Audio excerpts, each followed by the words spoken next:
Hey guys, welcome to Project Metal Music's YouTube channel with your host Ell and Lisaboo and with our special guest Wax Mekanix. So welcome. Thanks for having me. We're old friends. It's been about a year, hasn't it? Yeah, about that. Yeah, about that. Yeah, yeah. So Wax, could you introduce yourself and what you do? Well, I'm a rock musician, primarily songwriter, guitarist, drummer, multi-instrumentalist, and I record for an American label called Electric Talon. My influences are all kinds of cool British heavy rock from the 60s, 70s, and 80s, and the 90s as well, and the 2000s. And I've been making records with a band from the 80s that some of your audience may know about, an American cult band called Nitro. So I started with them in the early 80s, and now I'm doing solo work, and you've time and invited me on. So I've yeah, the last few years, you and I have talked about some of my recent releases on Electric Talon Records. So I'm a recording artist, and I perform live, and feel that I'm a songwriter that does other things. Cool, cool. Yeah. So since you last spoke, what have you been up to? Wow. So yeah, it was about a year ago, and that was you and I were talking about my release at the time called Psychotomimetic, and that was an EP. So I've been playing live, been in the studio recording some new stuff, and been writing a lot of songs. They're like shark's teeth, so they're always coming. And I paint a bit, do some photography, and like all of us, I have a what we call in America a Clark Kent. I have another professional career, so I'm a musician, and I also have a professional career as an engineer. So, but we're here today. I think we're going to talk about what I've been up to recently, which is on Monday, the 4th. I'm releasing a new, Electric Talons are releasing my new single and video. It's called Silver Tongued Devil. Cool. Cool. So let's go on to the Silver Tongue Devil song, which is going to be released. Um, who came up with the idea to actually record this specific song? Well, it was all of the creative decisions are sort of mine. Electric Talon, I bounce the ideas off them, but they've been great, and they say pretty much whatever you want to do, they give me free reign, which is good. So I have this creative freedom to do what I want. Instead of doing a full EP or an album or a long playing kind of thing, I wanted to do a single that was a standalone. Some of my early records were industrial in texture. You know, they had a little bit of Nine Inch Nails, maybe some Rob Zombie, some Kraftwerk, those kinds of influences. And my producer friend and my producer in Philadelphia, his name is Electric. And he and I decided we were going to do a single, and we wanted to do one that had a real heavy industrial edge that was sort of paying homage to, some David Bowie, some Nine Inch Nails, some Rob Zombie, White Zombie kind of thing. So I sat in front of him and I played him a handful of songs that I thought were appropriate. So I wanted to find one that was kind of indicative of the times here in America. And Silver Tongue Devil kept coming up. So I'd sit in front of him with an acoustic guitar and play them for him. And it came around to that one that we basically said, that's the one we're going to do. So Silver Tongue Devil was done on acoustic guitar in front of Electric, and we put all this cool industrial stuff behind it. So it was traditional songwriting. What I do is, usually sit around with an electric or an acoustic guitar and write songs, and they take different shapes. We adorn them differently. Psychotomimetic, sort of psychedelic, heavy record that had influences of Black Sabbath and the Beatles, and then my previous records had other influences. This one wanted to be on its own, so it's a standalone single, Silver Tongue Devil. Cool, cool. Now, you've done a video for the song. Who actually came up with the idea to sort of like create a video for the song? I've been working for a long time with an American filmmaker. His name is Alex Wagner. So Alex and I have done, I don't know, maybe a half a dozen videos. So he understands my work, and he and I sat together, and I essentially said, here's the kind of imagery that I want. And he fleshes it out, and we debated and sort of massaged the concept, and we ended up with the video that you've seen, but the rest of the world's going to see on Monday, November 4th. So it was me and Alex Wagner. Cool.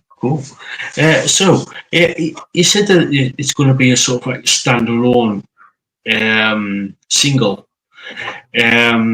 Later on, like say like a couple of months down the line, would you put it onto an EP or an album, or is it just going to be solely an independent track? Right now, Electric Talent and I decided that it was going to stand alone.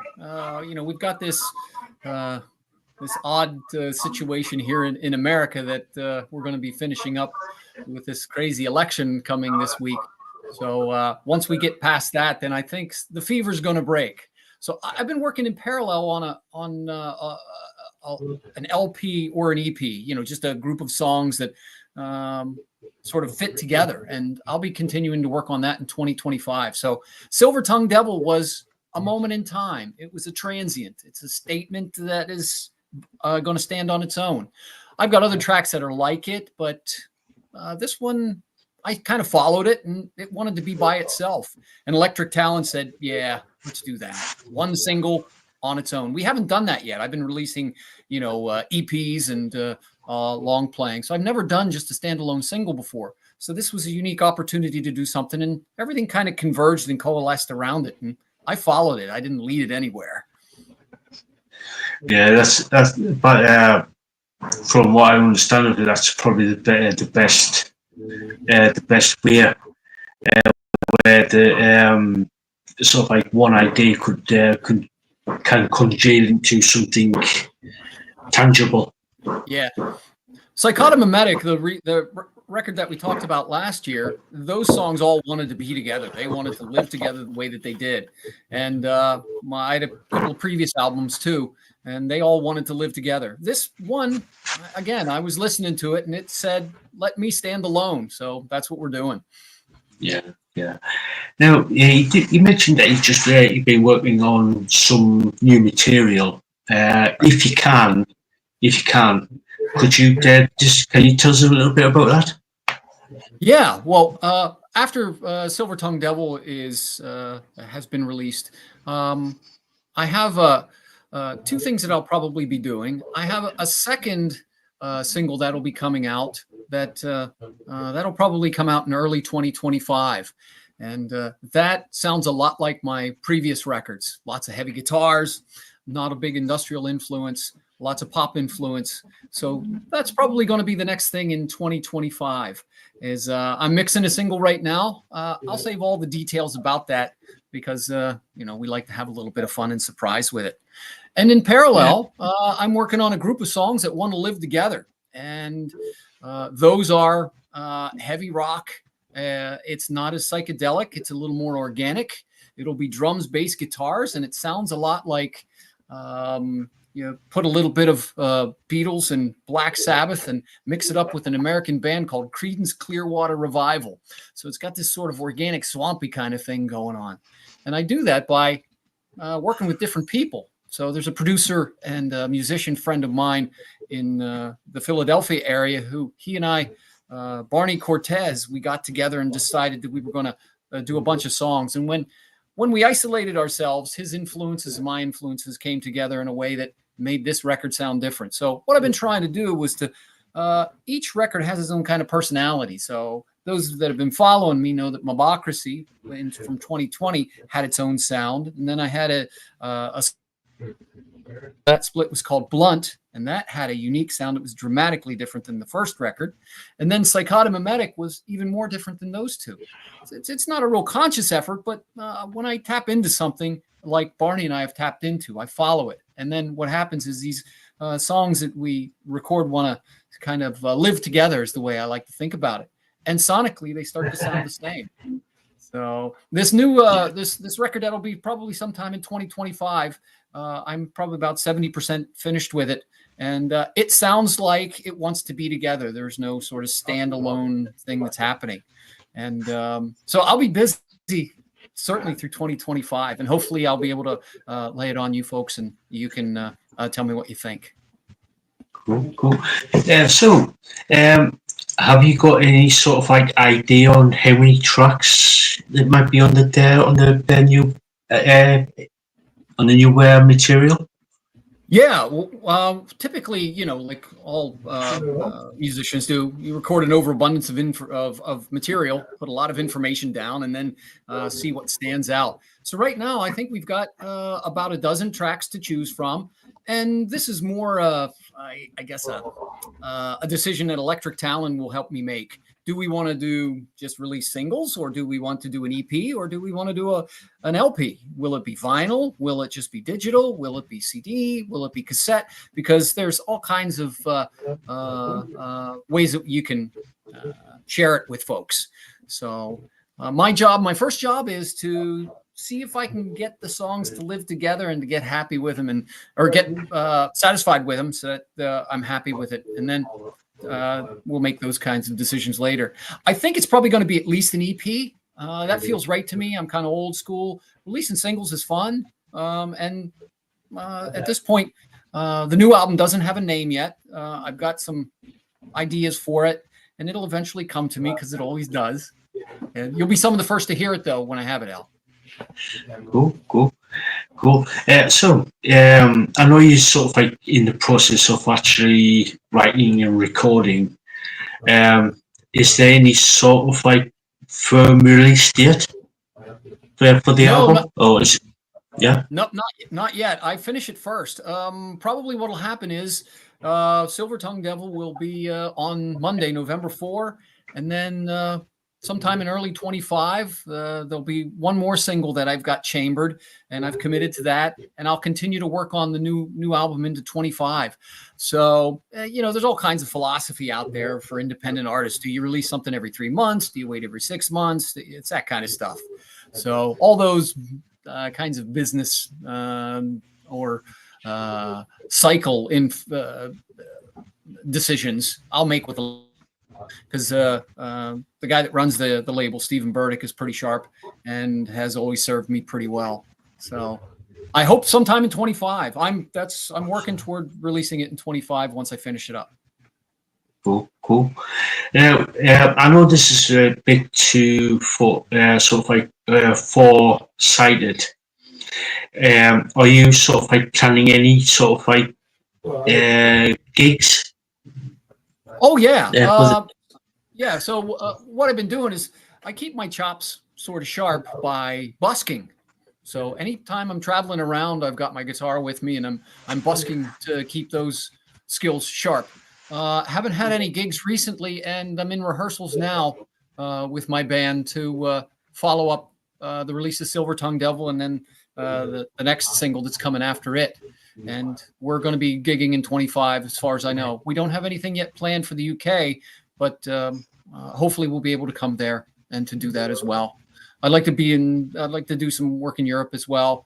Worst case scenario is you'll find me busking in all those places.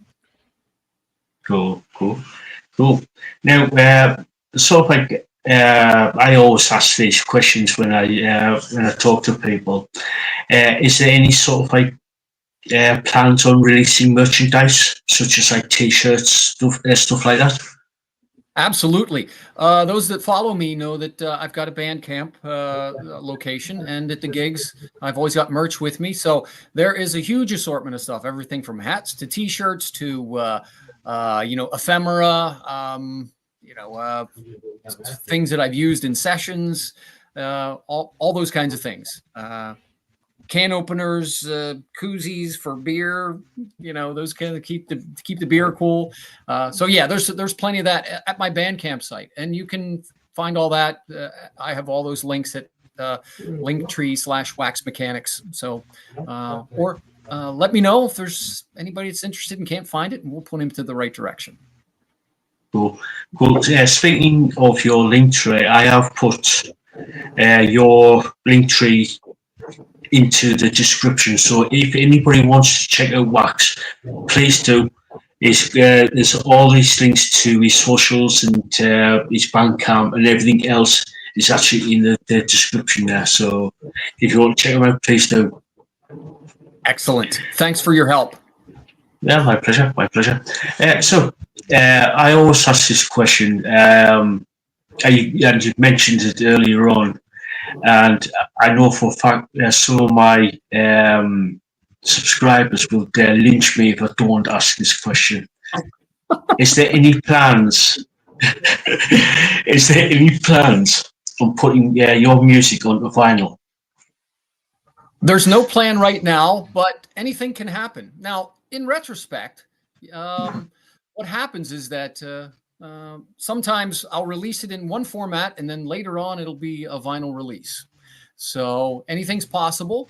Right now, there is no plan for it.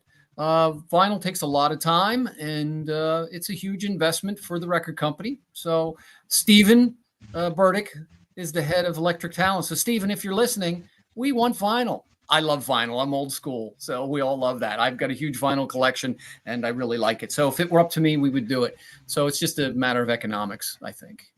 Yeah. Once you especially over the last about 5-10 years, it's been a huge vinyl revival. Right. No pun intended. And I know myself and Lisaboo and a few others who've seen who subscribe to the channel who are actually huge vinyl collectors, and so I love vinyl, and it feels like a real record whenever vinyl is involved. So me being old school, when we were releasing in the 80s with Nitro, it all went immediately to vinyl. And these days it's different. Yeah, we've had some stuff on CD, some of that was just digital, other was on cassette. And I'm eager to do vinyl. I love it. Absolutely love vinyl. Yeah. For me, it's like holding the actual sleeve and whilst playing the record, and you just like read the actual the lyrics and stuff like that and the sound is a lot much warmer. Yeah, you get like that little crackle of it, but it's like it adds to the ambience of the actual songs. Music lovers, independent of the generation, true music lovers all gravitate toward vinyl. I have a son who's in his mid-20s, and even though he was raised in a different generation than me, he has a full appreciation of music and has his best experience when he's listening to vinyl. So that tells me right away that it's independent of, just me being an old school kind of guy. So love vinyl. Anytime I can get it, I sure do. And typically those bands those artists that I want to support, I'll do that by buying their merch and by buying their vinyl. Oh yeah, good. Yeah, if I can afford it, I'll always try and get some vinyl or some merchandise. Business model has changed, and we need to support those people that we feel are worthy of our support. Whether it's the Black Sabbaths of the world, or if it is the independent artist that's in our own city, we have to do that for sure. Yeah. Oh yeah. So, now I know Lisaboo always asks this question. Where is your favorite venue to play at? There is a venue in Philadelphia that is called the Franklin. It was called Franklin Hall, and it's deep in the southern part of Philadelphia, and I've seen all kinds of interesting bands there. So I have yet to play there, but I'm looking for the next invite over this coming year. Hopefully it'll be playing there. So those of you that do go to Philadelphia, you can play the large stadiums like the Wachovia Center, or some of the sports stadiums that we have, or this probably 4,000 or 5,000 seat music hall a little bit scrappy. You can smell the beer on the floor, and the acoustics are great. So Franklin Hall in Philadelphia. Cool, cool. Now, there's another question for I know Lisaboo always asks. What is your favourite song to play, whether it be your own or a cover? Oh, well, it would have to be Twist and Shout by the Beatles. Nobody can sit still if you play Twist and Shout. So one of my favorite songs, which is British again, but we don't really play it that much. So my favorite song of all time is There She Goes by the Laws. So we all know them, Liverpudlians, Lee Mavers, however you want to say it, and John Powers, those Lee from the Law's first album. So if you're going to make one album and be done with it, that's the one to make. That's pop genius right there. So whenever we get a chance to play live, and we don't play a lot of cover songs anymore because it's mostly doing my own, doing my original stuff. But the Twist and Shout by the Beatles, it's fun to play. It's relatively easy to play. And I can't think of anybody that would sit in the corner and not get up and move whenever that happens. Cool. Cool. Now, if you had the financial backing and all the stars aligned, would you sort of like tour all over North America? Oh yeah. So what we're hoping to do, obviously, is to get a chance to meet folks all over the world. And because we're living in a global communication era, we can do that like we're doing it now, or we can go out and meet people. And you can't really approximate that experience of looking into someone's face and shaking their hand. So whether it's in the UK, or whether it's in South America, Mexico, Europe, anywhere, or in North America, we're eager to go anytime, anywhere. Cool. So, before we start wrapping things up for this part of the show, any final words you want to say before we wrap up this part of the show? I just want to thank you both for having me. I appreciate that. Every day there are hundreds of thousands of songs released on the internet.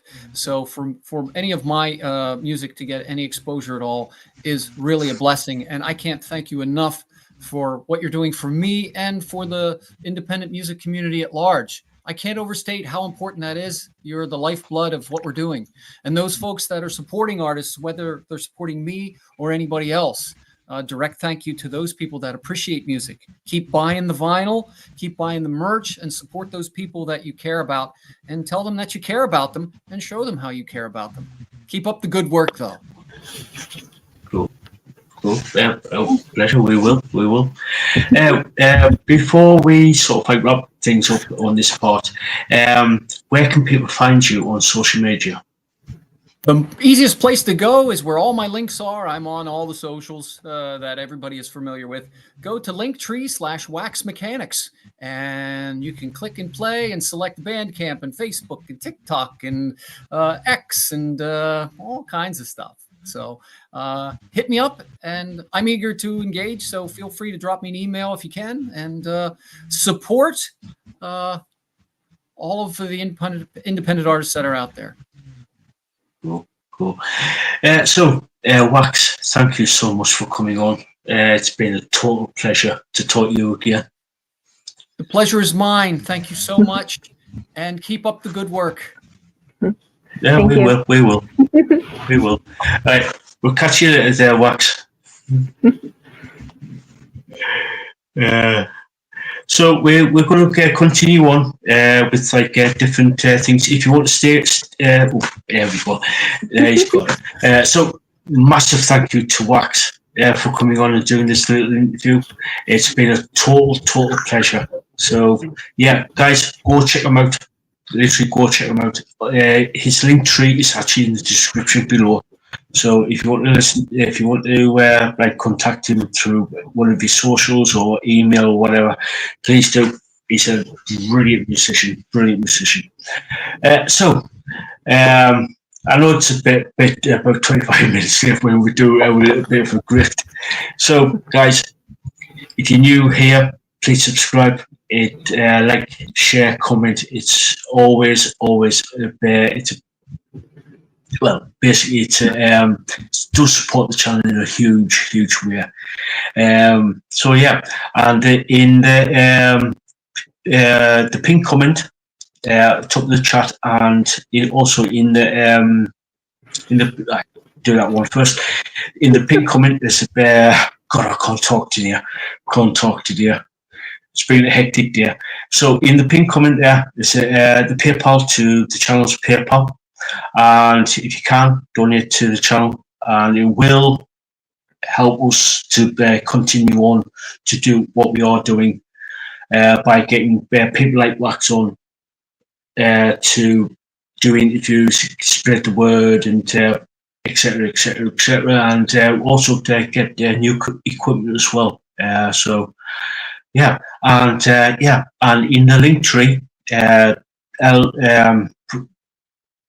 in the God, I can't talk to you, Lisa.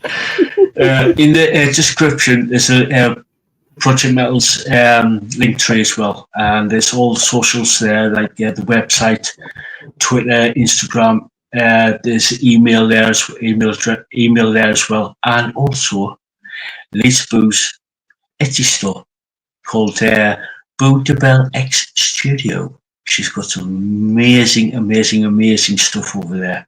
So yeah, Lisa, could you tell us a little bit more? Okay.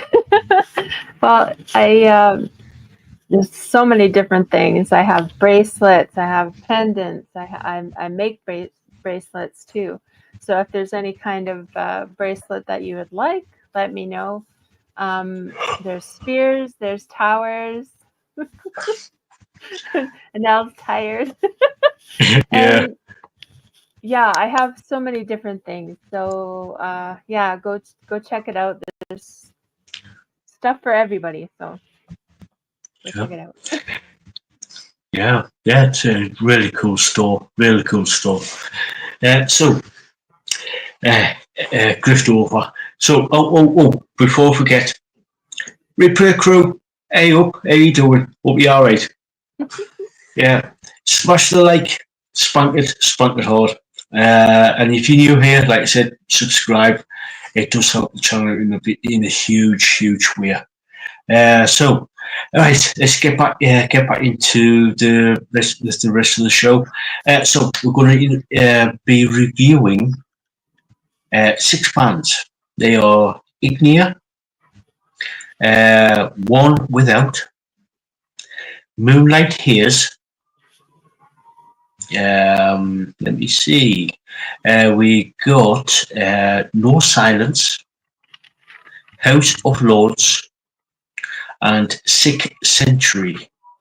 So the first 3 bands that are my choices. The second 3 bands are Lisaboo's sources.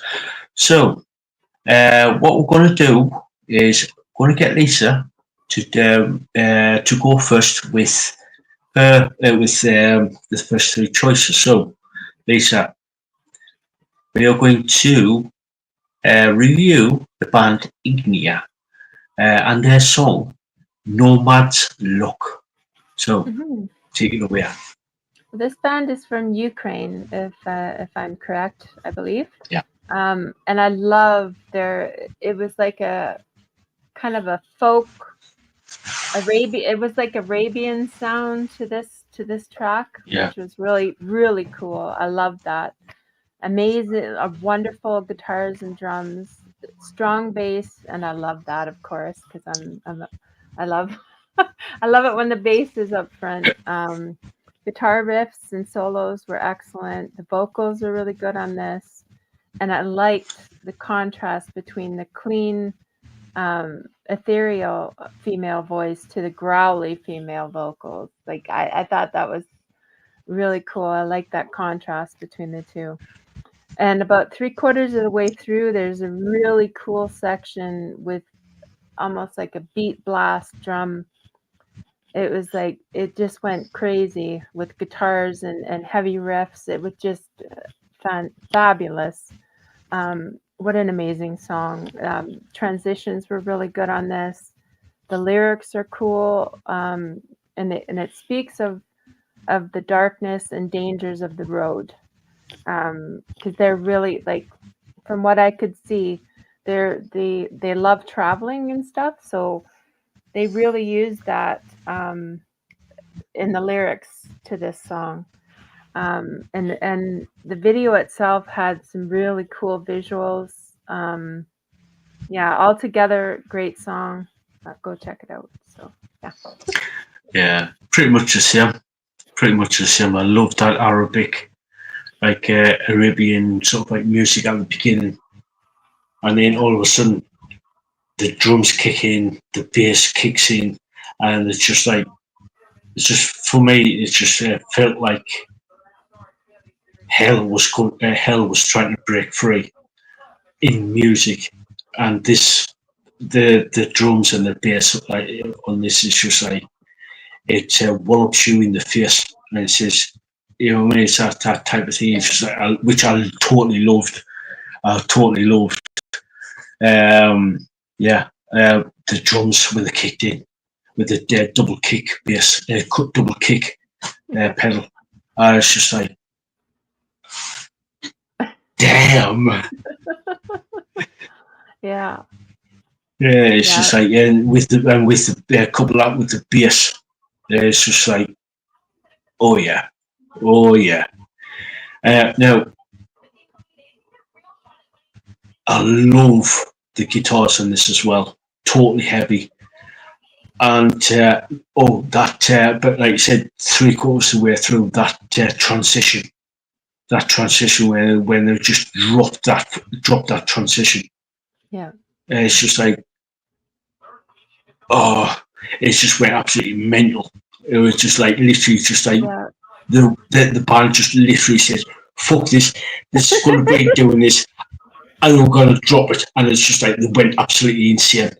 They literally went absolutely insane. And it's just like, oh, you got to watch it. You literally got to watch the video, and the band just goes totally bonkers. Yeah. And it's just like the whole, and the crowd, because it was filmed like in one shot, POV style, from the band's perspective, and it's just like the band goes absolutely crazy, and the crowd goes absolutely crazy as well in the live setting. And it's just like, oh my god. Now, this vocalist, how the hell did she do this? It goes from like growl to clean in an instant. Yeah. She flicks it. Yeah. The control in her vocal chords and stuff is it's amazing. I don't know if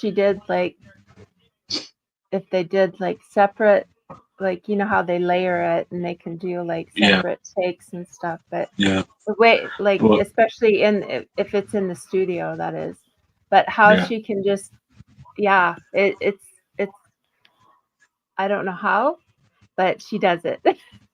It's amazing. Yeah. Oh god, yeah, this is one of the reasons why I chose the live setting, the live video. Yeah. I just wanted to see how she actually switched between the growl and the clean, and she does it. She does it instantaneously. And it's just like, what the hell?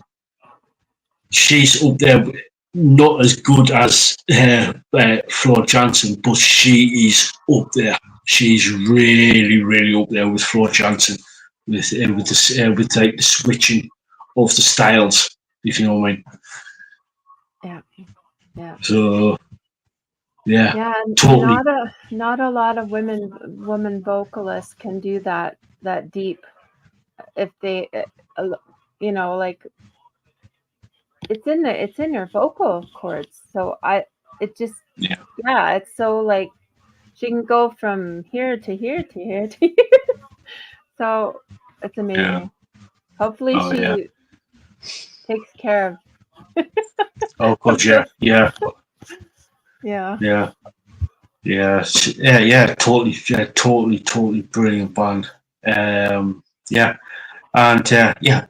What's your rating? Just for that,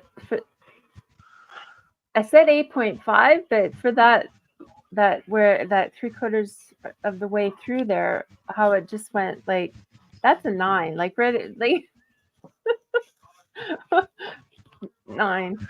So it was first it was 8.5, so I say 8.5 to a 9, but that for that part on where when it just went nuts, I said 9. For me, I was going to give it a 9, but for that three quarters of the way through, when the band just went absolutely nuts and absolutely insane, 9.5 for me. Oh, cool. It's a 9.5 for me. It's very similar, very similar. Yeah, you guys need to listen to it. Just hearing about it is not enough. You need to actually listen. Let us Yeah, but know. Let us let, know how if you like it. yeah, Yeah. let us know. Let us know. So the next band is a band called One Without, and the song The Lies. So, Lisa, take it away. This band is from Sweden, I believe. Yeah. This song, oh my goodness. This is a heavy song. This is a really heavy song. And I love the contrast between the clean and the growly vocals on this one as well. The lyrics are really thought provoking. You always know that I have a thing for lyrics. Um, we try to leave it all behind, but can we ever make it when we are lost? The lie, no more lies. So yeah, the lyrics very deep. Cool guitar riffs and solos, cool drums, but the vocals are the star of this song, in my opinion. Really strong vocals.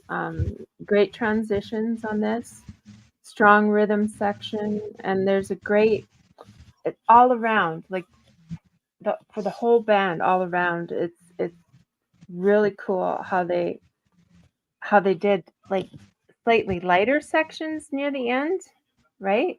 And Yeah. that guitar solo. Oh my god, that guitar solo.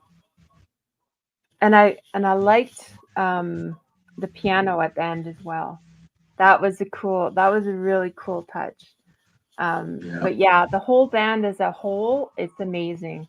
And when you add when you add it all together, it's just totally amazing. So yeah, need to listen to this one too, guys.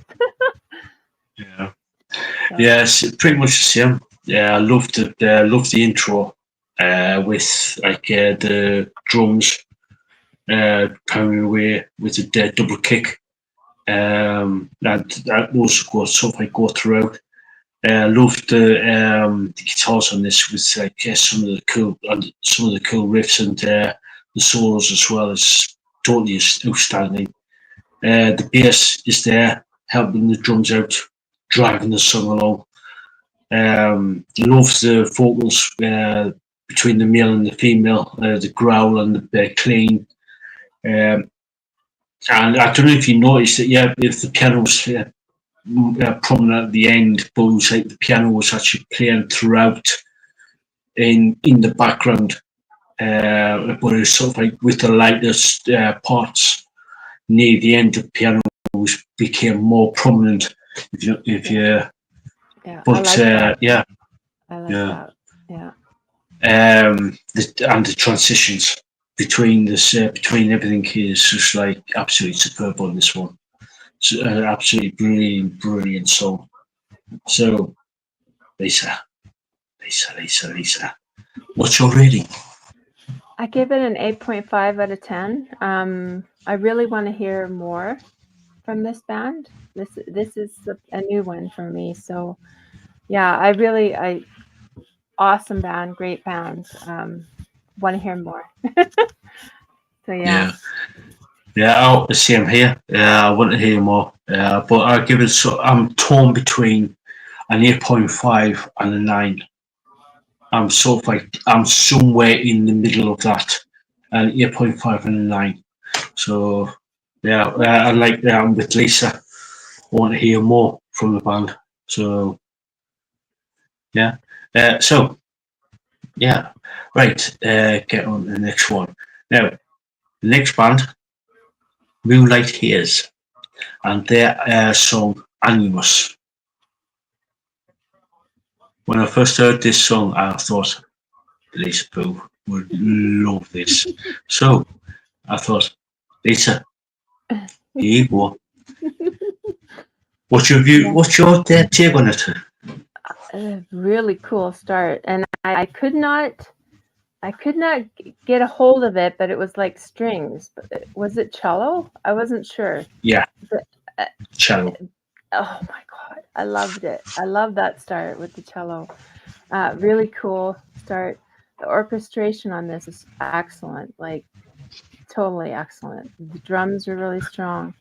Guitars are excellent throughout. I love the riffs and the solos on this, and the bass is really amazing.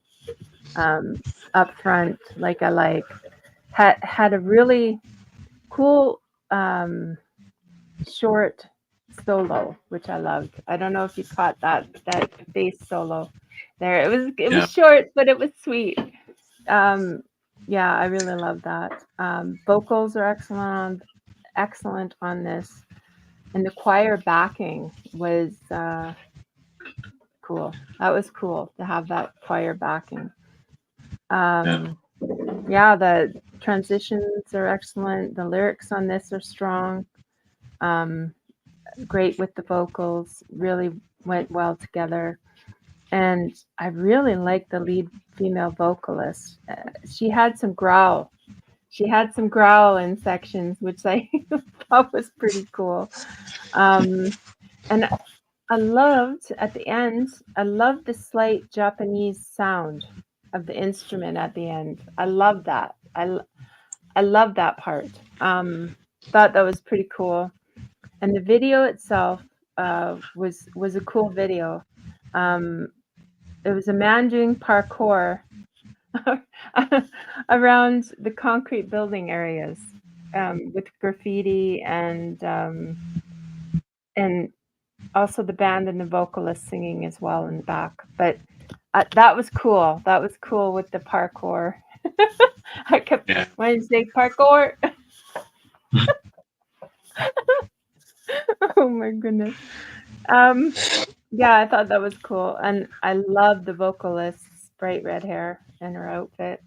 I have to mention that. Yeah, all around excellent song. Super cool. Yeah, I was wondering if you could. I was wondering if you would catch the Asian instrument near the end. I was like, I was like, whoa. Did I just hear right there?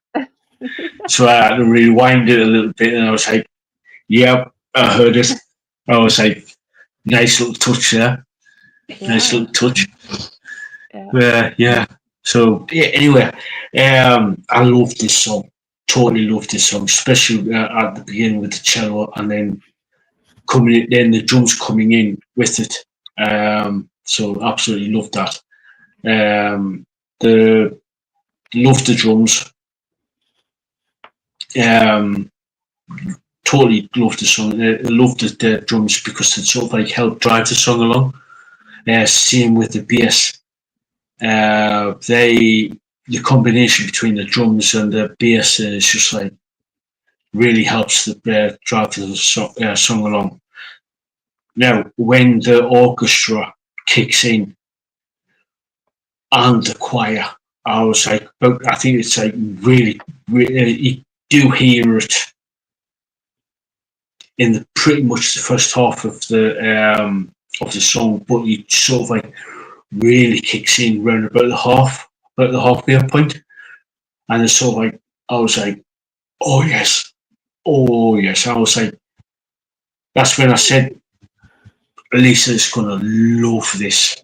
Lisa's gonna love the orchestration, the orchestra and the choir.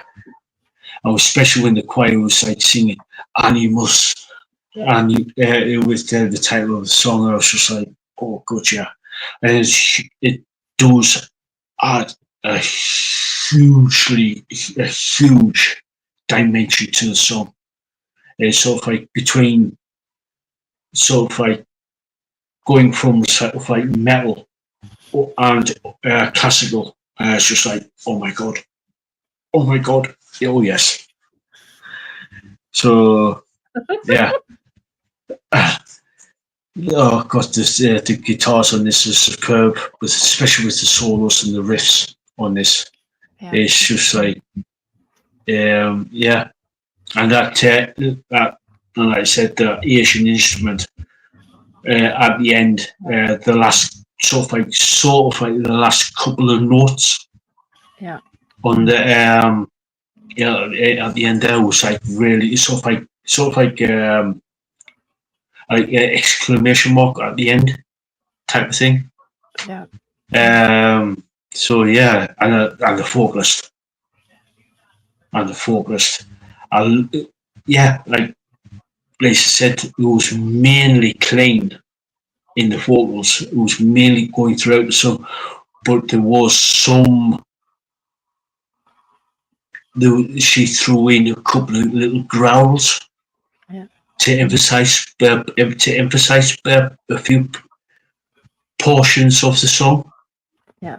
So yeah, it's just like absolutely superb. So Lisa, what's your rating?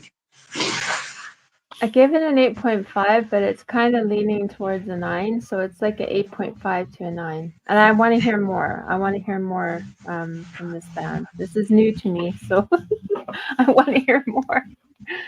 So yeah, I loved. It just made me think. I don't know if you've ever seen Last Samurai. That bits of it. Yeah, that little blurb at the end there with the Japanese instrument, it just made me think of that. So it just, yeah, I love that movie. So but yeah, amazing. Yeah, for me it's a 9. It's a 9. It's because of when they added the orchestra and the choir, and so I said it did give a huge another dimension to the song. Yeah. If you know what I mean, it's just like it added something else to it. Yeah. So I was that's why I'd give it a 9. And the cello at the beginning, oh, that was amazing. Yeah. So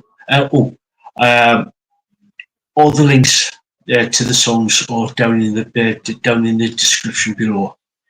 So yeah, please check them out. They are all these bands are brilliant. So at your pleasure, please check them out. Come back and say yes or no. We know that not every single song is going to be to everyone's taste. We get that. We do get that. So yeah.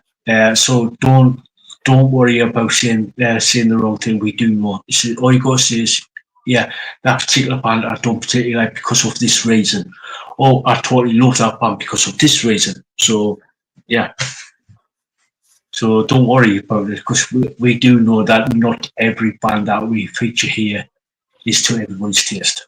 So well, that's why we like to know what you guys are listening to, because then we can gauge what you guys are listening to and what you'd like to hear more of.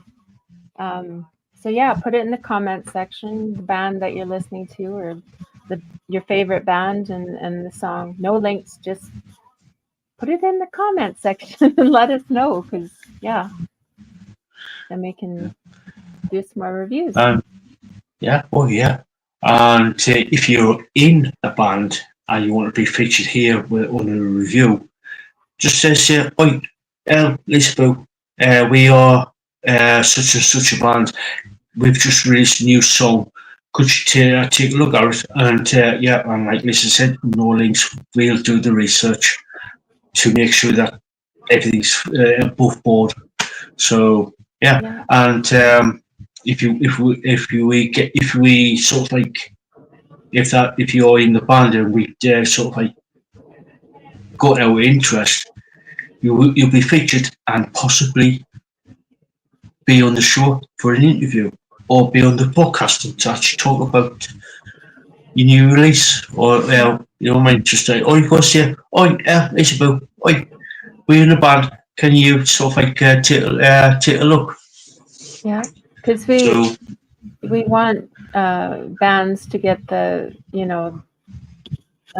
promotion and stuff, and if this helps a band to get it out there some more, then that's what we want. We want to help, especially the indie bands.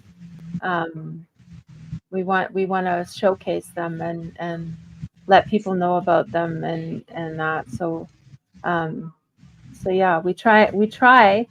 Sometimes we have bands that are a little more recognized and stuff. But we do like to feature a lot of indie bands and stuff that need to get the promotion and to help them out. So yeah. Now and again, we do get like some of the more established bands to come on, but the rest of the time we do get. I would say 90% of the time we do get the more independent, the lesser known bands on, so they can actually say they get a little bit more noticed, shall we say? Yeah. So yeah, I know I do. I really love learning about different bands and the new songs out there and the new bands that are out there, and it's absolutely amazing to be finding all these young bands and maybe bands not so young, and they've been working hard at it for years, and they still haven't broken through, and hopefully to get them a little more recognition, right? Because there are bands that are more seasoned that just haven't broken through. So yeah. like we said there, guys, if you're in the band, just let us know in the comment section, and we'll get you on. So yeah, right, guys, going to the second half of the review part of the show, and it's my turn to go first. So the first band that I'm going to go first with is No Silence and their song Lost Souls. So I really like this band, really like them. Drums are really good and heavy and thunderous. The bass is good. I liked it. I like the drum. I like the drums, heavy and thunderous. I like the guitars on this, the kick-ass, and some of the solos and the riffs really work well with the rest of the band. It's like sort of like really, really cool. Now the transitions are excellent because they're sort of like 1 minute sort of like going up and then down and up and then down, and sort of like those transitions help with the storytelling. Obviously, Lisa will probably tell us a little bit more what the lyrics are saying. But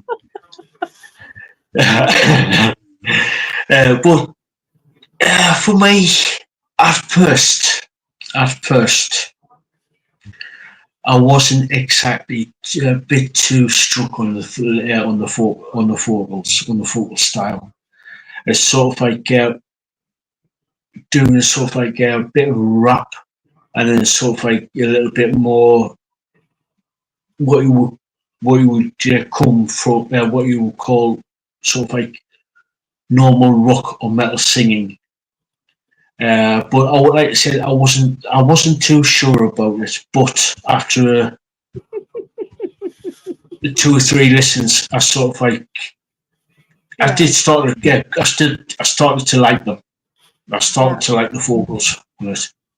So yeah, I was like I said, I was struggling the first sort of like listen through. If you know what I mean, it's just it. But after the 2 or 3 listens, I was like, yeah, it fits in. It fits in with what the were trying to say. If you know what I mean. Yeah. So yeah. So Lisa, what's your take? Well, this band is from Modesto, California. So and it's a very cool song in that it merges heavy metal with like a rap rock influence verses and kind of like a haunting melodic chorus.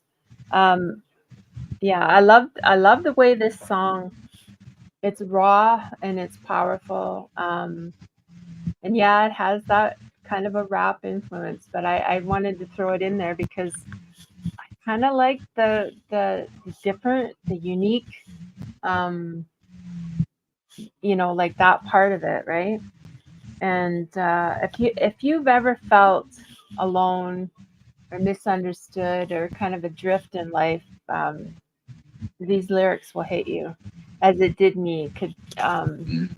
So yeah, if you listen to the lyrics, you'll get it. Really strong guitar and drums on this. Cool vocals, the clean and the growl. Strong rhythm section, and I loved that the bass was up front on this. And it has a cool hook. It has cool hooks to this song, and the video itself is haunting and heavy, and the transitions are really good on this. I really liked the strength of this band, and they all work really well together. And I knew you'd be like, kind of like about the rap, the rap rock, heavy metal, and that's the thing is like kind of getting out of the box and listening to it like over again, right? And listening to it, and it's different, which I like, and I like to kind of feature um, different bands, right? The different kind of styles. So this definitely had a different, unique sound. So yeah. Yeah. Yeah.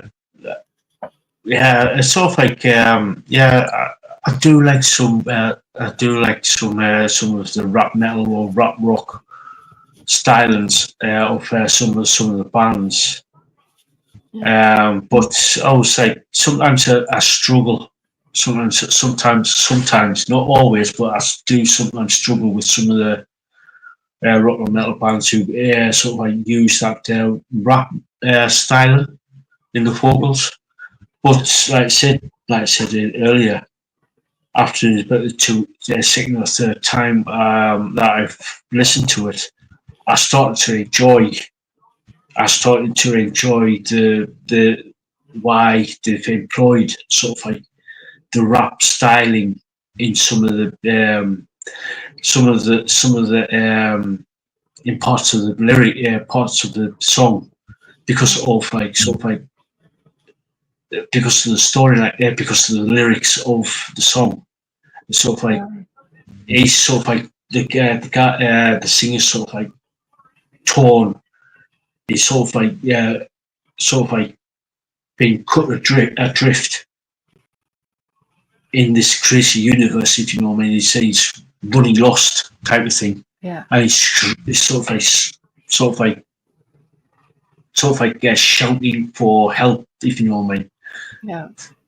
And if you do look up the band, and if you do go to the link, you'll see that this band in their right underneath it says music for lost souls.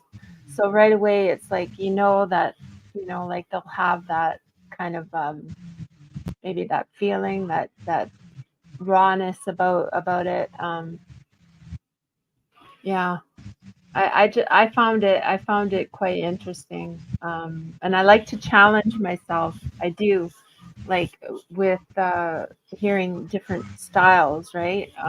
And to not get into like too much of a box where I'm like, okay, I'm not gonna listen to anything else, because I really like to listen to different styles of music, and this one just popped out to me, so hopefully you guys will like it. And I'm not really like, I listen, like I say, I listen to different styles of music, but I'm not like heavy into rap um, either. So I just thought this was interesting, and the rhythm, right? That's the rap kind of rock, heavier style. I think it was more about the rhythm than anything in this song, which was pretty cool. So Yeah, yeah, yeah. I'm pretty much the same. I'm pretty much the same. It's sort of like it was the rhythm section that got me, drew me in. It literally drew me in from the start. So yeah, for me, like rating wise, I would say it's a solid 8. Sort of like I'm starting to sort of like when I'm sort of like starting to lean towards the 8.5. The band's definitely got my interest. They definitely got my interest. I want to check them out more. Their other stuff. So yeah, yeah, what to watch. I listened to a few of their different songs, and they're very interesting, different, unique band. But yeah, I definitely gave them an 8.5 out of 10. I love that they kind of went out of the box, and that they kind of have that haunting raw uh, part to them, which I really found interesting. Yeah, So yeah. yeah, yeah, Cool. yeah, yeah. So the next band. This next band is fun, proper fun. The band is called House of Lords, and their song is Full Tilt Overdrive. Now, this is a fun song. Fun song. It starts out with some arcade music and somebody walking into an arcade with all the old school arcade games in. Yep. And now, love the use of the keys and the key solo. Yep. There was a little key solo near the end of, and that was sort of like reminded me of early prog rock, which I was like, dude, really, really. I was like, but that was really cool, really cool. Now, what really impressed me as well is the drums and the bass that were really, really fast paced, and I really like that. It's sort of like this is one of the songs where you can actually like sort of like metaphorically drive down the highway, sort of like do you know those sort of like cartoons where you sort of like you know what I mean? It's like that's what I was getting from the bass and the drums with the being fast paced. It's sort of like, you know what I mean? It's just like now I love the guitars through this on this, and the solo around about halfway. This guitar solo was off the chain. Literally, it was just like insane. The guitar riff. So yeah, and the vocals. It might be on the rough side, but it's sort of like adds to the actual song itself, if you know what I mean. Yeah. That's to the sort of like the fast-paced intensity of the scene, of and the backing vocals as well. Backing vocals are really, really good as well. So proper fun song. Especially with with the like I said, with arcades, like the sort of like arcade flashing lights and brilliant. I thought you'd like it. Yeah. Yeah, this is one of those bands that I was saying that it's a seasoned US Yeah. band. They're a little on the older side, but they've been kicking around since I think 1987. I think is when they first started. Yeah. And as the name suggests, this was a song in overdrive. Like it was full tilt.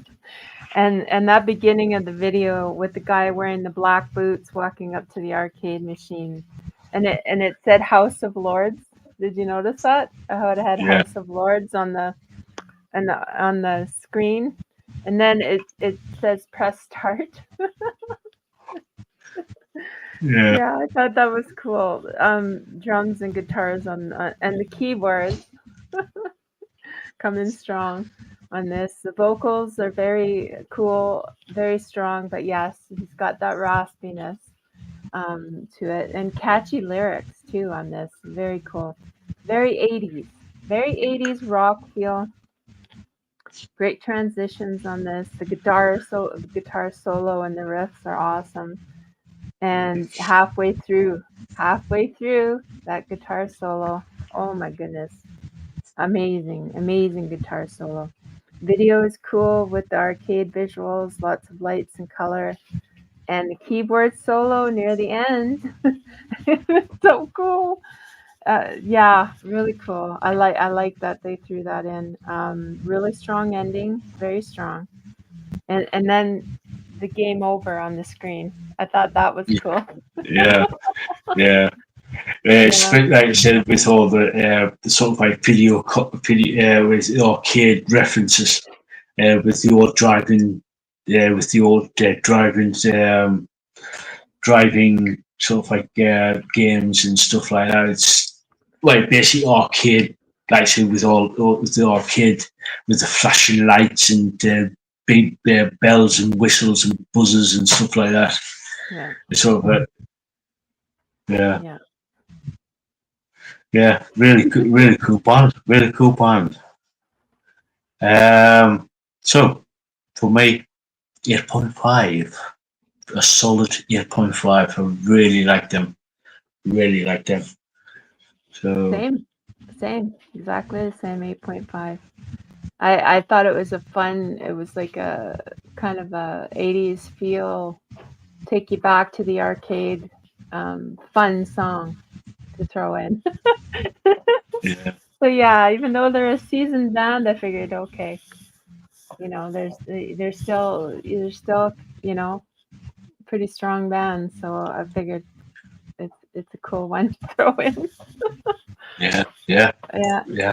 Really cool band that. The House of Lords, really cool band. So the next band, the final band of this part anyway, is a band called Sick Century, and their song "Gods of Our Own." So I like that. I like this band. I like this band. Straight off the bat, insanely fast paced. With the guitars and the drums with the intro. I love the guitars and the sort of like, especially if you're wearing headphones, you hear it better. Where they go like going from one side to the other, like go sort of like from left to right. Yeah. I love that. I love the sort of like the solos and especially the riffs on this is just like insanely good, insanely good. The bass, I like the drums, totally hardcore, totally in your face. It's just the bass is absolutely stupendous on this.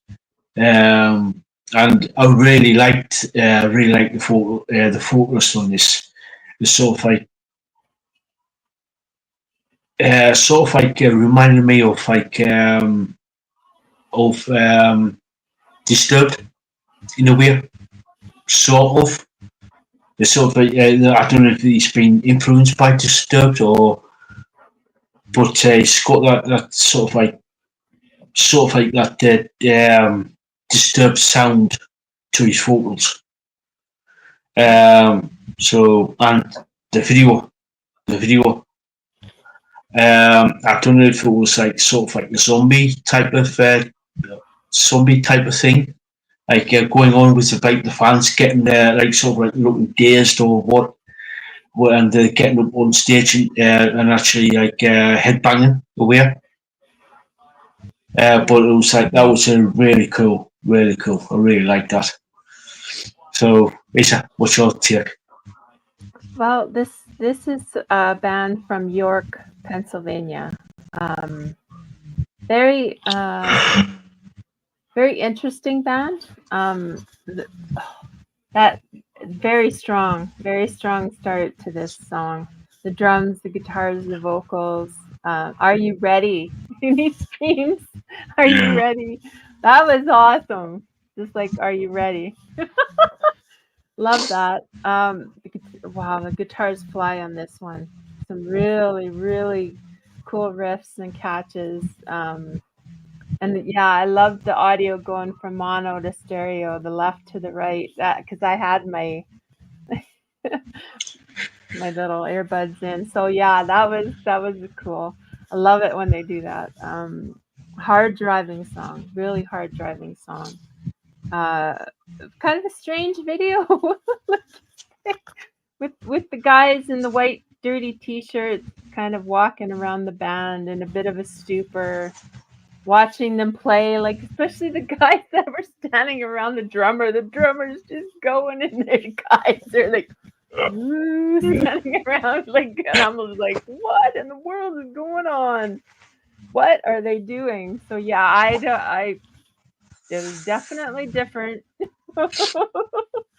The lyrics are thought-provoking, and when he says, "We are the gods of our own," everyone starts, even the guys in the white t-shirts, they're jumping up and down. I thought that was like, "We are the gods of our own," and then everybody starts jumping up and down. I thought, man, this is different. Very interesting. Cool. Such cool guitars on this, really strong drums, strong vocals, all around cool band. The transitions were really good too. But yeah, definitely a different video. So have fun with this, guys. I have no idea. Yeah. Oh God. Yeah. Yeah. It was a fun. They're like in white Fruit of the Loom shirts or something with like dirt, and they're like looking at the drummer, and I'm like, what? Yeah. They're jumping up and down. It was just, it was it was fun though. Yeah, different, very different.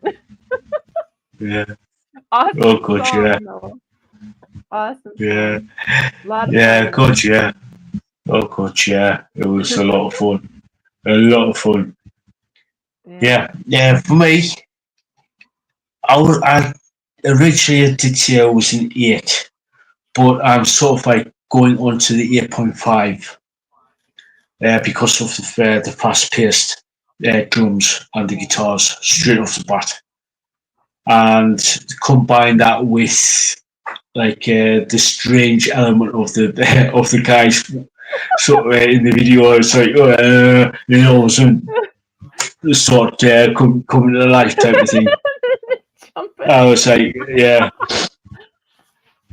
interesting, but yeah, I would like to see. I would like to hear more from this from this band. I would like to hear more from this band.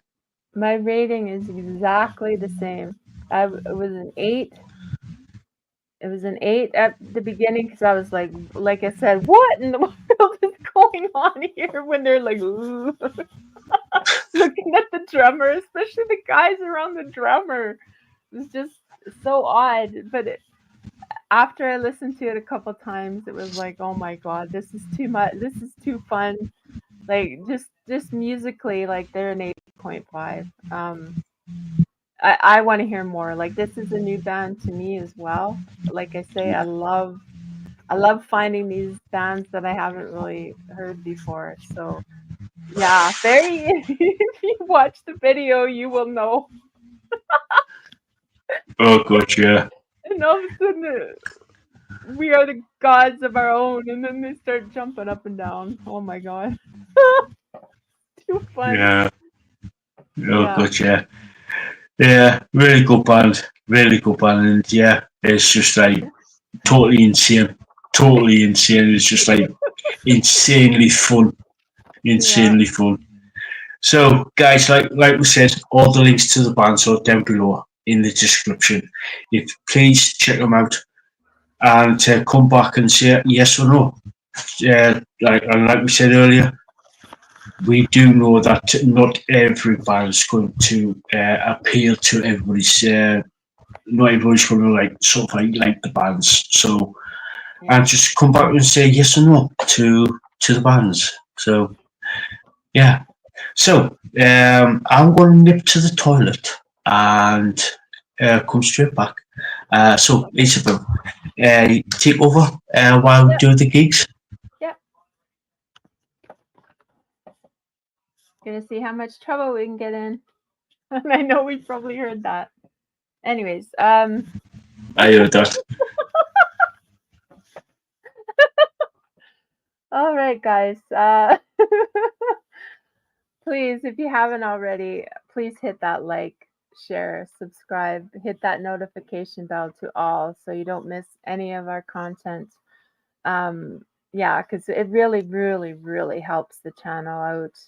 And if you can, go to the link tree that's in the description and check out the PayPal. If you can help to help the channel out through the PayPal, that would be awesome. No worries. If you can spare a dollar, no worries if you can't. No, it's tough out there. So yeah. All right. So I do have a couple gigs here. November 29th is Bachman Turner Overdrive. They're playing at Rogers Place in Edmonton. February 22nd of this coming year, Mother is playing at Rogers Place. And I think I have a few gigs on my phone. So just give me a second. I am doing live research to get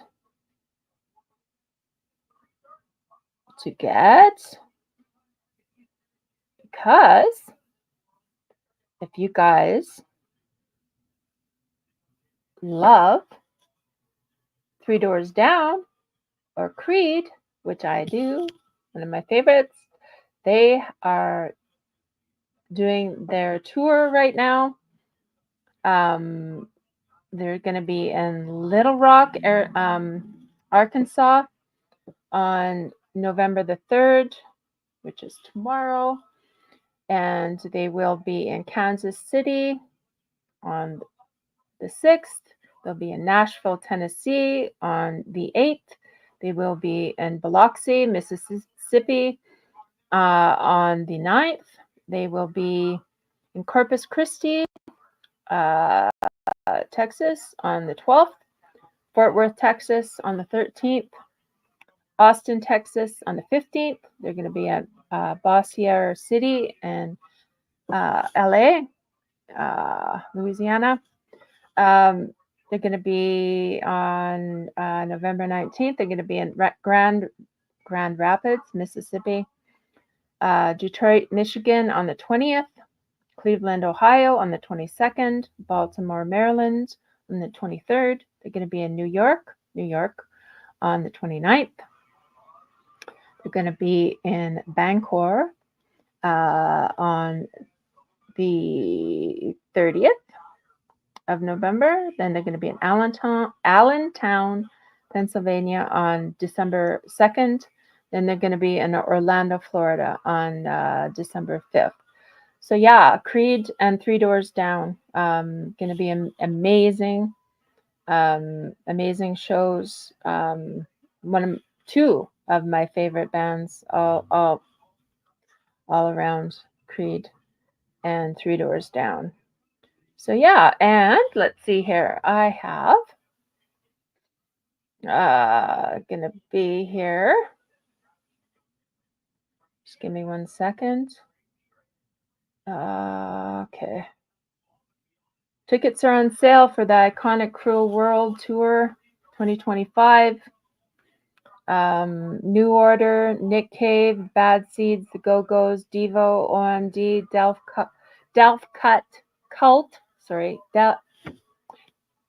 Cult, Garbage, Madness, Till Tuesday, She Wants Revenge, Alison Moyet, another one of my faves, Chelsea Wolfe, Blank Mange, Marot, Stereo MCs, She Passed Away, Buzzcocks, and many, many more.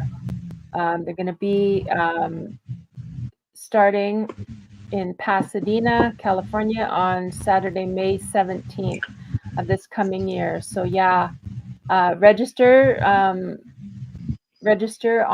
at www.cruelworldfest.com to get your tickets for the Iconic Cruel World Tour.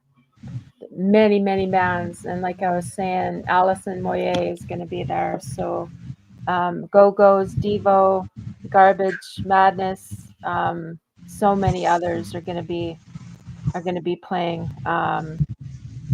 Those were just a few. Social Order, Actors, Deceits, Late Asylum, so many others. So yeah, go check it out at www.cruelworldfest.com to get your tickets. And that's going to be a really cool. That's going to be a really cool tour. So welcome back. Hello. Hi. So yeah, Alison Moyet is going to be on that tour. Oh yeah, I really liked, really like Alison Moyet. Ever, the very first time I saw her, back in way back in 1981 when she was in Yazoo, or Yaz, if you put the North American, with Vince Clarke. Yeah, I have her music.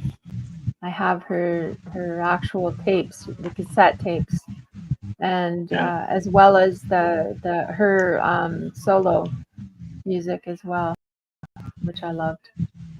So yeah. Yeah, I've got some of her vinyl as well. Oh, cool. Yeah, I never bought the vinyl. But I did get the cassettes because I was really into cassettes at that point. So it was harder to get vinyl here in Canada. So yeah, cassettes were everywhere. It was easier to get the cassettes here. Yeah, so.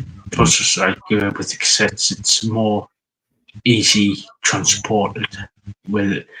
Because back in the day, you got the Walkman, the Sony Walkman, and stuff like that. I was Walkman, yeah, and then there was the Discman. Yeah. yeah, that was a thing, and it would skip. Yeah. Skip. Yeah. Thankfully, they improved them over time. Yeah, so they didn't skip. I had the original. It's still here somewhere, but yeah. The original Walkman, the original Discman.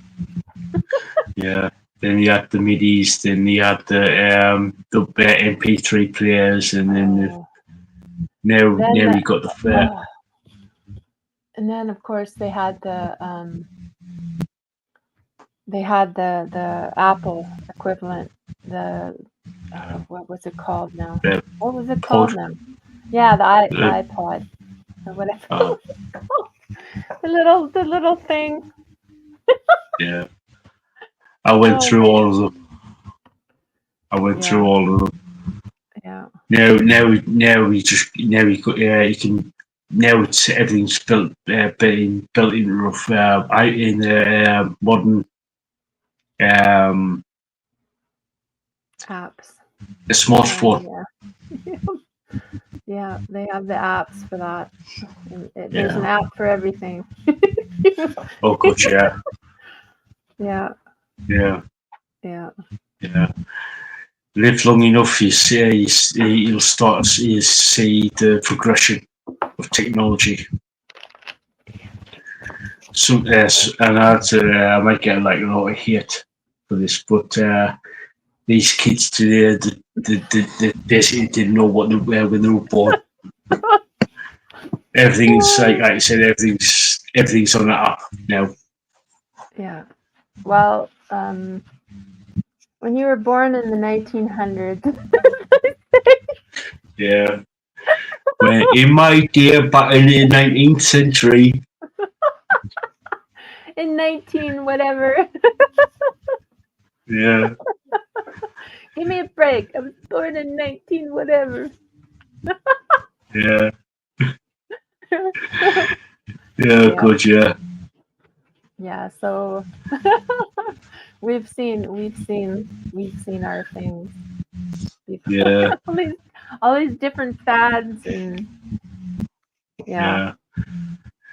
bring I know tapes are really starting to come back with same like with vinyl. They're really starting to come back because of the Gen X's, which I'm one of them. You haven't lived until you had to take a pencil to do the cassette. Yeah, done that many a time. Done that many a time. And then there'll be kids going, "What are you talking about?" Yeah. Yep. It's what we call spooling. And the VHS to do it. Yep. And the splicing. The splicing with tape. Yeah. Done that as well. Oh. Done that as well. Yeah. Yeah. Yeah. When you yeah. Especially when you find either a movie or a band that you totally love and you wear the tapes out and you just like think, oh no, they need me tape. And try and splice it so you don't miss too much. Yeah. Very particular. Using the X-Acto to get the tape just right. Oh, good, yeah. Oh, yeah. I'm very proficient with fixing those. Oh, good, yeah. It's speaking of like gigs that you've just been mentioning, I've got another gig. Incubus Succubus is playing next year on March 22nd, and they are playing, if you're in the area of Cardiff, at Woman Beach Street in Cardiff. They are headlining, and they are playing with El Capath, which we've actually reviewed on the show, and Mortal Litas. I hope I pronounced that right. On March 22nd. So I wish I lived a little bit closer to Cardiff, because I would love to see Incubus Succubus and El Capath. So yeah. So maybe they'll come near you again soon. 'Cause when was the last hopefully, time they were there? in the northeast. Yeah. When was the last time? Oh, about 20 odd years ago. Oh wow. Maybe they'll come back But soon. last time I saw them was in Leeds, and that was 2012. That was the last time I saw them. And prior to that, it was down in Nottingham. So that was 12 years ago. 2011. 2011. Last 13 years. I saw them in 2011 in Leeds at the library. Then I saw them again down in Nottingham at the Old Angel. That was with Midnight Configuration, Lupine, and Dionysus. That was a brilliant gig. Brilliant gig. Then I saw them again at the library in Leeds again in 2012. So I was going to see them back in 2020 when they were playing. They were going to play the Globe in Newcastle with one of the local bands that I know personally. We were going to play with Holy Grail, but a certain event happened in 2020, so I couldn't go. So yeah, joy of it all. Yeah, Not. I was really pissed off that year. Really pissed off because I was from January of 2020 until everything went to shit. Yeah. It's just like I set up about what I was going to go to at least 5 gigs, all within the space of about 5 weeks, and for them I set up for those gigs. I was literally set up to take my mobile studio with us and actually do interviews with the bands. Yeah. So yeah. I wasn't best pleased. Yeah, I think it really changed a lot of people's lives. Some for the better, some not so much for the better. Mental health wise, a lot of people struggled. Some people they actually got to see their family more, and they got closer and stuff. But for a lot of people, it was a struggle. I know for me, it was a struggle. But you know, it's life, right? It's getting through those highs, those lows. You know, and finding out what your true grit, what you can get through. You know, because a lot of people they really suffered, and so health wise and stuff. That a lot of people, knock on wood, you know.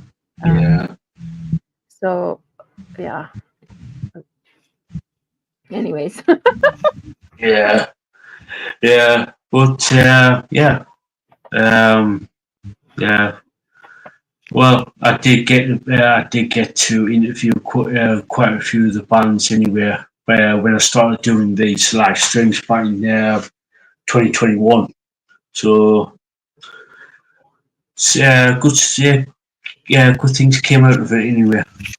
Yeah. So yeah, that's the thing. I always try and look for the silver lining in everything, in anything, because I mean, what are you gonna do, right? What do you know? It's life. It's like I said, those highs, those lows, and as humans, we just got to get through and find the joy in the little things.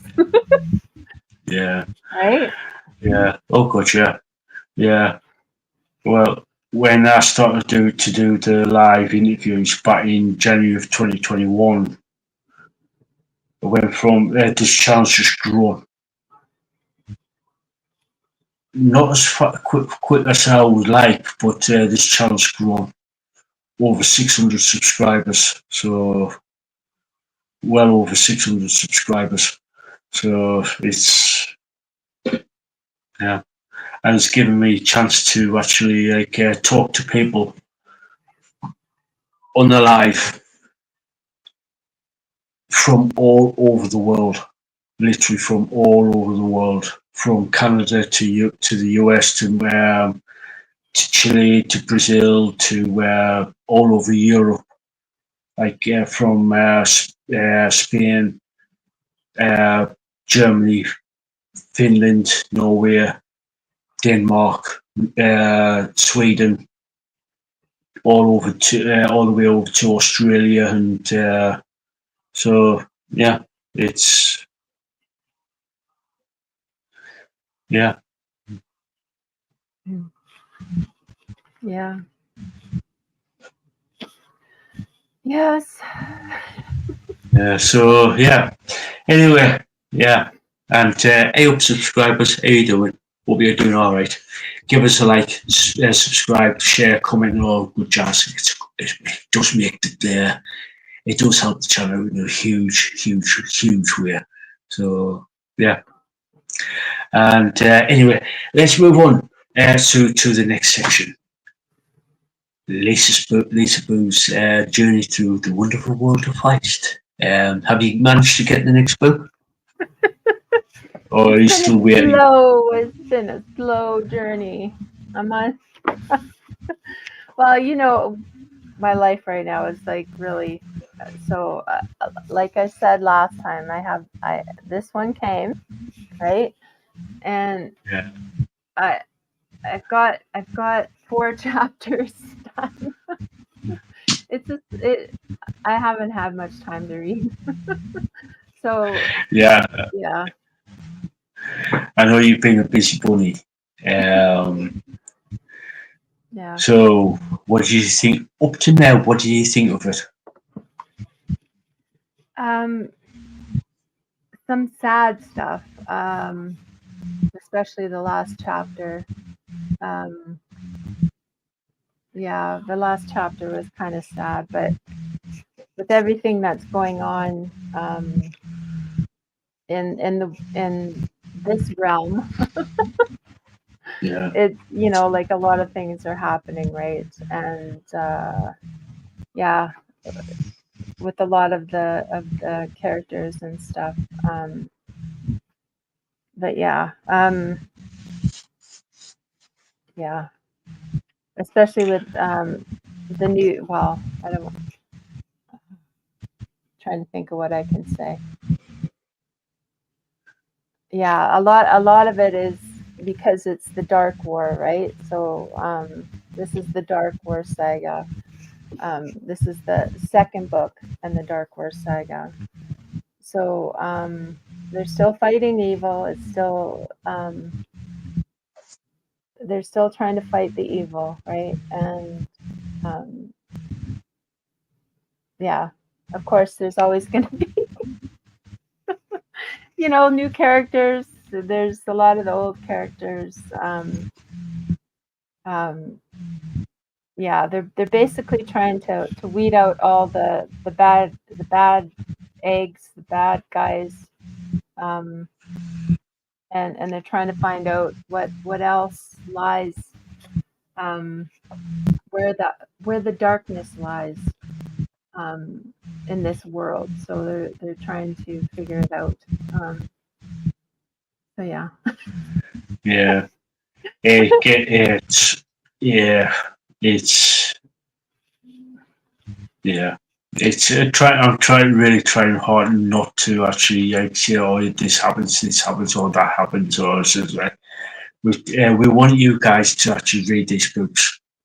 So we sort of like giving like little teasers, so you guys can get interested in it. But yeah, it gets dark. Yeah. It gets dark. Yeah. And as the title suggests, it's into a dark realm. So they're going into a dark realm. And there are things that they have yet to see, which I know is coming. I mean, you know, there's always going to be different things happening, right? And he throws those curveballs, and yeah, so Yeah. I can't wait to be able to just read more, read more of it. Yeah. Yeah. It's well, there's one thing, the Talmud. Yeah. You'll find out what the Talmud are and where they come from, and that's all I'm saying. Yeah. Because they were talking about that in the book, and trying to figure out what they can about them. With all of the people around them, like Nakar, Pug, you know, the whole group trying to figure out what these Talnoi are. So I'm looking forward to reading some more of it to get into it again. So yeah, sorry guys, I've just, you know, life gets in the way sometimes, and yeah, I have to read some more. Once he gets stuff sorted out, he'd be like, he would get back at it, reading, and he's thinking, oh my god, oh god. It'd be like, no doubt would be Lisa would be saying, oh my god, in private message, oh my god, you bastard. You didn't tell me this is going to happen. I says, you got to find out for yourself. I'm not going to tell you. I'm not going to spoil it for you. So you'll see. Yeah. So, and the rest of you will just have to wait and see. Yeah, like I said, we want you to read these books from Feist. He's one hell of a writer, and he will literally take you on a journey. Take you on a journey, and in places it is a so crushing emotional journey, especially when you get, especially with some of the characters. You think, you just feel like you've been like emotionally drained. Yeah. About with some of the characters in the series. So yeah, well, it's the way he writes. Like he can spin the world, you know, and just with everything that how he writes, it feels like you're right there. And yeah, it can get emotional. Like you get, I know from experience, you can get attached to characters and stuff, and it, you know, it can be tough when that character is no longer. And we're not going to tell you. We're not going to tell you any of those spoilers. So yeah. You'll have to wait. It's at the minute I'm rereading the Daughter of the Empire, the first book in the Empire trilogy, and it's sort of like, even now I've read it that many times, he still, it sort of like still gets to us. Still gets to us what, I won't say what happens, but Mora goes through some major crap. And it's even now, and even though I know what happens, but it's the way Johnny Wirt and Raymond Feist actually wrote the characters, it still gets you. Yeah. Yeah. It still gets you. Mara, I really connected with that character. So I understand. Yeah. Whew. Yeah. So Yeah, that's how those yeah, the Empire books are a difficult read, but oh, it's worth it. It's yeah, worth it. Yeah. yeah. Oh God, yeah. Like I said, it's like some of the stuff in those books. You just like thinking, my God, this poor girl, this poor girl. Yeah. It's just like I said, the shit that she went through is unbelievable. But the way Feist and Words, how they actually wrote them, is like you feel all you want to do is to go up tomorrow and literally give her a big hug and tell her everything's going to be fine. Yeah. Whilst going on a rampage. Yeah. Yeah. That's how Feist really he really hit those emotional spots for a lot of people. But like we've said before, he doesn't throw stuff in just for shock value, and it's to develop the character, and so people can know how strong of a person that she is for going through. In going through all of those things, it made her stronger. So yeah. Yeah, she by the end of it, these experiences makes her who she is. Makes us like this makes her stronger, makes her more determined, makes her more sort of like have like that iron will. Yeah. To get to it. I don't want to say too much, but she makes her sort of like makes her who she is. So it's by the end of the trilogy.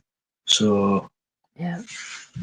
But in sharing and going through her journey, you see a different world. You get to know what Calawan is like, and looks like we're I don't know what's happened there. I don't know. Yeah.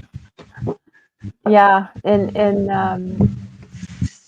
exploring her journey, you get to know what Calawan is. Like basically, it's a different world, and you get to see. You get to know about Calawan, and yeah, and explore that world a bit through her eyes, and other characters' eyes as well. Yeah. So, Yeah, there's several characters in the Empire books who that sort of like shows you different sides of Calawan and their society and how their society works. yeah. So Yeah, and yeah, because they're honor based. Like we've discussed, like if you go back and watch some of our earlier discussions about the Rift War, and that you'll get more. Uh, we don't give like spoilers or anything. We don't try not to give spoilers, but yeah, we kind of talk about Kelowna and the different society that they have there, and it's honor driven, and yeah, it's a whole. It's very very much like Japanese culture, and it's very interesting. I find it very interesting. I still do. And when I'm done reading the books, I'll be going back and reading again. So yeah. It's like the first time round you're reading the books, you're thinking you get a constant page turner. But when you go back, because that's the beauty of Feist, you can't go back to them and get something new out of it because you're not sort of like rushing to turn the page constantly. Every time you sort of like reread them, you pick stuff up, you pick stuff out that you haven't seen before first time round. Yeah, that's the beauty of rewatching a movie or reading a book, rereading it. You get to see the different things that you missed the first time. So yeah. The little Easter eggs that he throws in there. Oh god, yeah. It's like that's the thing with it's the little details that he puts in. It's the little things that you think, how did I miss that the first time? Or how did I miss that the second time? Yeah. Because like I said, you always pick out something new. Yeah. Yeah. And they always said that hindsight is 20/20, right? Yeah. It's like with once you sort of like read the full series and you go back up to the beginning to read them again, you sort of like realise book 20. You're thinking from book 1 you can say, oh right, okay. Then you sort of like realise that book 20 pays off. Because there's information in book 1, it's in book 20, if you know what I mean. Yeah. Yeah. Oh, yeah. And like we've said before, if you start reading these books, make sure you keep like a little book or something and write down the characters and put who they are and stuff, so then you can keep track of the characters and stuff. It does help because as you're going through the books and stuff, there's so many characters that start coming in, and it's good to have that where you can go back, oh, that's okay, that's how that fits, you know. Yeah. It's keeping like a little diary and saying, oh right, this character's connected to that character's connected to this character, oh, that character there is this here, and that character's there related to this character, and you think when you get a bit further down the line, you're thinking, oh right, okay, I get that reference now, sort of type of thing. I get what this character said to this character, and you think, oh right, okay, type of thing. Yeah, and they mentioned that character in this book, and then I thought it was just like, you know. Yeah. That's the thing with like Feisty, where he might put in like a sort of like a throwaway comment, a comment that a character might say, or a throwaway action that a character will do, and he's just like thinking, oh right, okay, now I get the connection. So if like, you know what I mean? It's like when you get so. Yeah. So like I said to Lisa when she started reading, I just make sure you got a pen and piece of paper because you would need to write stuff down to keep it to at least keep some form of track on what's going on. Yeah, because there's a lot of characters that come in and out, and this, like writing them down does help. and as soon as I started reading, I was hooked. So I dove in. Even though I told Lisa to go to the local library and say, have you got a book called Magician by Raymond E Feist? But no, she went straight out and she bought the book.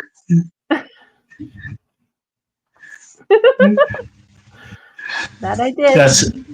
Yeah, but yeah, you haven't regretted it, have you? No, they're sitting proudly. Yeah. Yes.